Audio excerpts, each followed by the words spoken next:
BRICS Summit is officially underway, and it's already turning heads all over the world. Representatives from over 67 nations, representing more than half the world's population, are attending the event in Johannesburg, South Africa, as the 5 foundational countries, Brazil, Russia, India, China, and South Africa, BRICS, set out their vision for a new political and economic order. Hey, gang, it's me, Dr. Steve, your Patriot Professor, here to help you to think better so you can feel better in these crazy and turbulent times. So make sure to smack that bell and subscribe button. And one of the major themes that we regularly address on this channel is the rise of what scholars call a parallel economy. As the dominant economy becomes increasingly infested with wokeness, more and more consumers are voting with their wallets, right? And they're looking for parallel businesses and institutions and services to invest their money in. And these scholars are calling the builders of this parallel economy frontier innovators. The frontier is simply the innovation centers and entrepreneurial activity located outside Silicon Valley and its counterparts like LA, New York, London, and the like, all these meccas of wokeness. So this is an alternative economy that's rising up all over the world, including companies in Kenya and Kansas, Uganda and Utah, India and Indiana. And what's happening this week in Johannesburg is a meeting of nothing short of the biggest parallel economy of them all.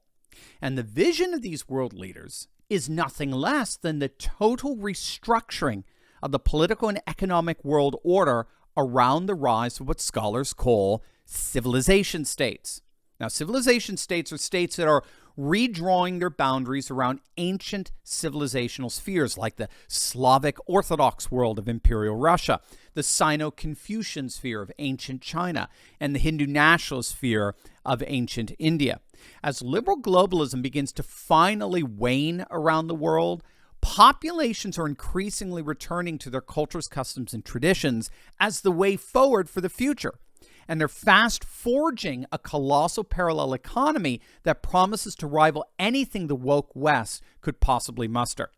President Vladimir Putin spoke by way of simulcast to the summit, declaring that de-dollarization is indeed inevitable, calling it an irreversible process, and he pointed to the rise of a totalizing parallel financial establishment.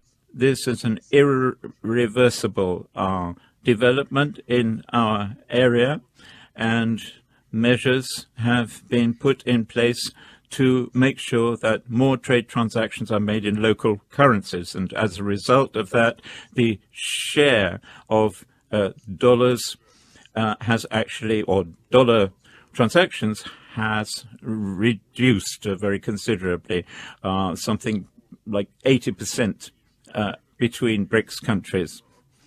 We will be discussing all of that in greater depth, particularly the introduction of local currency transactions in all spheres of trade. Without any doubt, we are reckoning a lot on the new development BRICS Bank, which is a real alternative to the current existing financial establishment. Putin went on to note that the BRICS bloc has already surpassed the G7 leading industrialized nations, accounting for 32% of the global economy compared to 30% for the G7. And keep in mind, this is very much in line with the changing demographics going on around the world. As Africa and the Middle East continue to grow, surge in population, the West, being inundated with liberal lifestyle values, is demographically collapsing. The West made up 30% of the global population at the beginning of the 20th century. By 2050, it'll be no more than 10%. BRICS looks like it's another indicator that demographics is destiny. Their economies are growing, while the West's economies are shrinking. Economists are estimating that by 2050, China and India's economy will top the United States, while Indonesia, Brazil, Russia, and Mexico will top Germany. I mean, it's an extraordinary global shift of wealth, and we're watching it happen in real time. So what should we expect to come out of this BRICS summit? Well, that is precisely what we're going to find out. But first, gang, do you love meat? I know I do.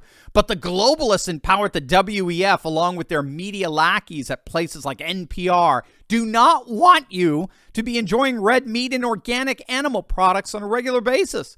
I recall a certain Klaus Schwab very much wanting us to eat the bugs, as it were. But I have the antidote to this anti-meat fervor right here with ButcherBox. You're going to absolutely love this. ButcherBox is a service that assembles a curated box of organic, grass-fed, free-range, wild-caught everything every month and delivers it straight to your door. Up to 14 pounds of meat. They're amazing. And get this, if you click on that link below right now, they're offering 2 packs of high-quality bacon. Bacon, gang! Absolutely free in every one of your boxes. That's 24 packs of free bacon, but it's a limited time offer, so don't wait. Click on that link in my description below and get some of the highest quality meats delivered straight to your front door today.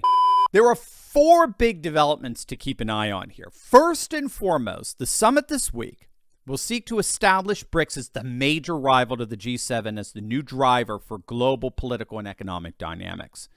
All the nations gathered in Johannesburg are united ultimately not by a common political system, right? That's the G7 model. To be part of the G7, you have to be a liberal democracy. You have to embrace the unipolar globalist vision of a one-size-fits-all political and economic system. That is emphatically not how BRICS works. BRICS recognizes that politics is generally downstream from culture. And the BRICS alliance is first and foremost a cultural and civilizational alliance.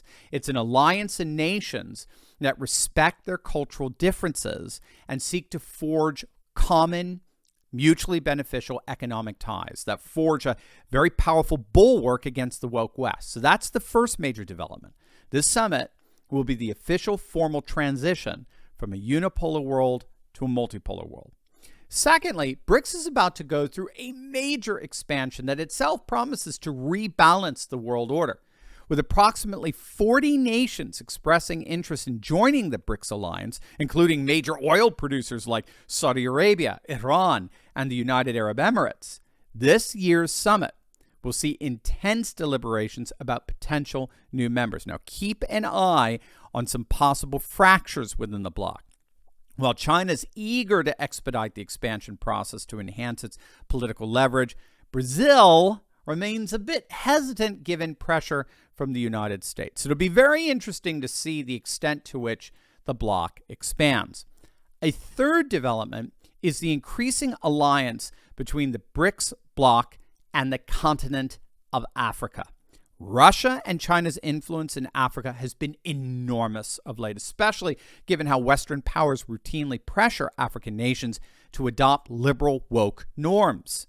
The fact that the summit is being held in South Africa is being used as a launch pad to increasingly formalize these political, economic, and cultural ties being formed between the highly conservative, traditionalist, civilizationalist BRICS nations and the comparably conservative African nations. And finally, the big issue of them all, the official launch of a new gold-backed currency. Now, Putin alluded to this, of course, in his speech. Virtually all trade among BRICS nations, 80%, is being transacted via local currencies, bypassing the US dollar.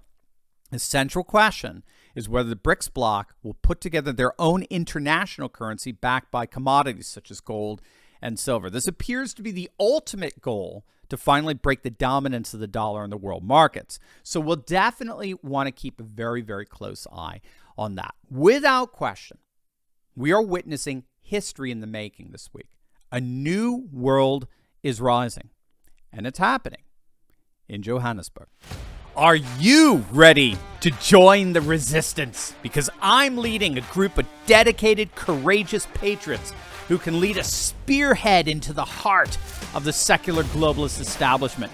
We punished Bud Light and Target, driven CNN and the legacy media to near bankruptcy, forced BlackRock to backtrack on ESG, and now we're seeing our conservative-dominated Supreme Court ending affirmative action and protecting religious liberty. In my Insiders Club, I show you concrete steps to take locally and online that will only keep this mass uprising going until the battle is won. Don't wait. Click the link in my description below and join my Courageous Patriots Insiders Club today.